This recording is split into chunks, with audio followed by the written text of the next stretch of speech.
Legenda Nusantara, menguak misteri kematian Syekh Siti Jenar, bagian 1. Beragamnya versi yang menjelaskan tentang asal-usul Syekh Siti Jenar telah menarik minat banyak kalangan sejarawan muslim di negeri kita untuk menyelidikinya lebih jauh. Maka demikian pula halnya tentang misteri kematian tokoh wali yang satu ini, yang konon selain alim dan dikenal weruh sak durunge winat tahu sebelum terjadi, memiliki kemampuan melihat sesuatu yang dengan jelas, terarah, terukur, dan terencana, adalah sosok yang sekaligus juga diakui sakti mandragunanya. Namun hingga kini tetap saja tersisa banyak pertanyaan terkait kematiannya. Benarkah dia telah dieksekusi mati oleh para wali? Siapa sebenarnya sosok wali yang telah membunuhnya? Jika salah, siapa pembunuh Syekh Siti Jenar yang sesungguhnya? Dan di manakah jasadnya dikebumikan?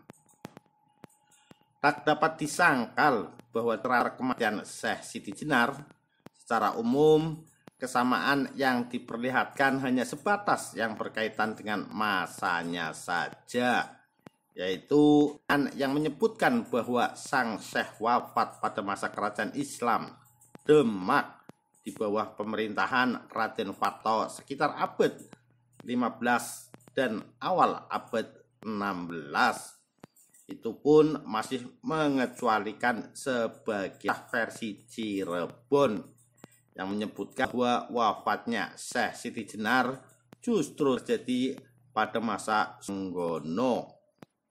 Sementara terkait proses kematiannya, berbagai sumber yang ada memberikan penjelasan yang berbeda-beda.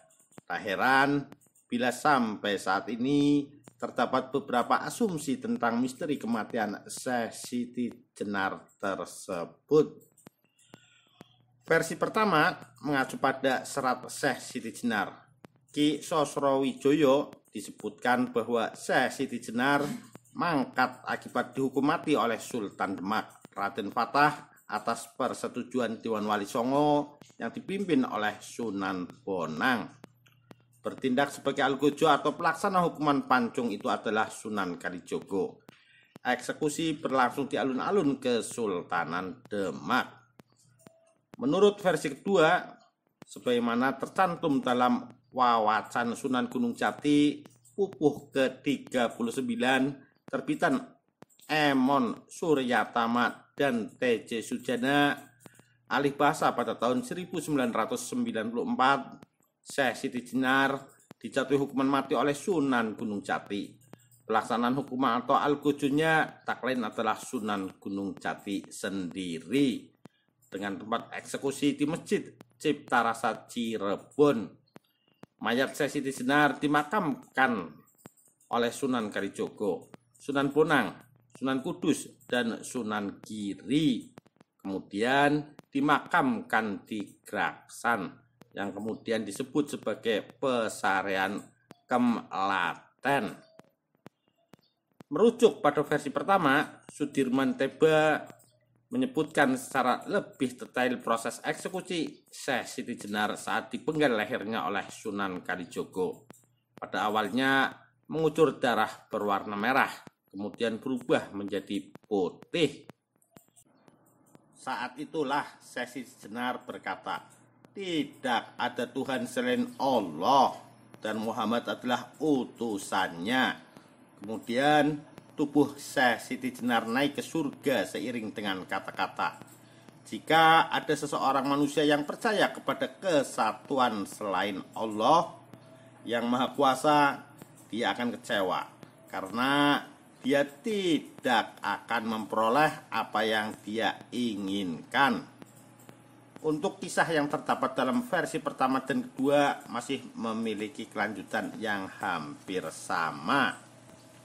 Sebagaimana dikemukakan dalam suluk Syekh Siti Jenar, disebutkan bahwa setelah Syekh Siti Jenar meninggal di Grendawasa tahun Niri Jamna Catur Tunggal atau 1480 Masehi, tahun yang tentu saja masih terlalu dini untuk kematian Syekh Siti Jenar. Jenazahnya dibawa ke Masjid Demak. Karena saat itu maghrib tiba, maka pemakaman dilakukan esok paginya agar bisa disaksikan oleh raja. Para ulama sepakat untuk menjaga jenazah Syekh Siti Jenar sambil melafalkan puji-pujian kepada Tuhan. Ketika waktu sholat tiba, para santri berdatangan ke masjid. Pada saat itu tiba-tiba tercium bau yang sangat harum, seperti bau bunga kasturi. Selesai sholat, para santri diperintahkan untuk meninggalkan masjid. Tinggal para ulama yang tetap berada di dalamnya untuk menjaga jenazah Syekh Siti Jenar. Bau harum terus menyengat. Oleh karena itu, Syekh Malaya mengajak ulama lainnya untuk membuka peti jenazah Syekh Siti Jenar. Tatkala peti itu terbuka, jenazah Syekh Siti Jenar memancarkan cahaya yang sangat indah. Lalu muncul warna pelangi memenuhi ruangan masjid. Sedangkan dari bawah peti memancarkan sinar yang amat terang, bagaikan siang hari. Dengan gugup, para ulama mendudukkan jenazah itu, lalu bersembah sujud sambil mencium tubuh tanpa nyawa itu bergantian hingga ujung jari. Saat jenazah kembali dimasukkan ke dalam peti, Syekh Malaya terlihat tidak berkenan atas tindakan rekan-rekannya itu. Sedangkan dalam suluk Syekh Siti Jenar dan suluk Wali Songo dikisahkan bahwa para ulama telah berbuat curang. Jenazah Syekh Siti Jenar diganti dengan bangkai anjing Kudizan. Jenazah itu pun mereka makamkan di tempat yang dirahasiakan. Peti jenazah diisi dengan bangkai anjing Kudizan.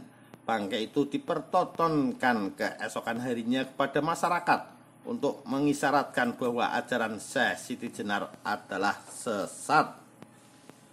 Digantinya jenazah Syekh Siti Jenar dengan bangkai anjing ini ternyata diketahui oleh salah seorang muridnya yang bernama Ki Luntang. Dia datang ke Demak untuk menuntut balas. Maka terjadilah perdebatan sengit antara Ki Luntang dengan para wali yang berakhir dengan kematiannya. Sebelum mati, Ki Luntang menyindir kelicikan para wali dengan mengatakan, "Nah, silakan lihat diriku yang hendak menyemput kematian. Jika nanti aku telah mati, kau boleh mengganti jasadku sekehendakmu dengan kadal, kodok, rase, luwak atau kucing yang mudah kau peroleh. Tapi jika hendak mengganti dengan gajah, kau pasti tidak akan bisa karena di tanah Jawa tidak ada." Seperti halnya sang guru, Ki Luntang pun mati atas kehendaknya sendiri, berkonsentrasi untuk menutup jalan hidup menuju pintu kematian.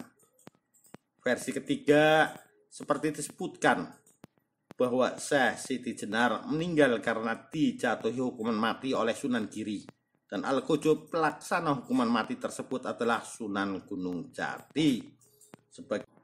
Sebagian riwayat menyebutkan bahwa vonis yang diberikan Sunan Giri atas usulan Sunan Kalijogo. Dikisahkan juga bahwa Syekh Siti Jenar mempunyai sebuah pesantren yang banyak muridnya. Namun sayang, ajaran-ajarannya dipandang sesat dan keluar dari ajaran Islam. Ia mengajarkan tentang keselarasan antara Tuhan, manusia, dan alam semesta. Hubungan manusia dengan Tuhannya diungkapkan dengan manunggaling kaulo Gusti dan curiga manjing warangka. Hubungan manusia dengan alam diungkapkan dengan mengasah mingising budi, memasuh malaning bumi, dan hamemayu hayuning bawono, yang bermuara pada pembentukan jalma sulaksana Al-Insan Al-Kamil Sari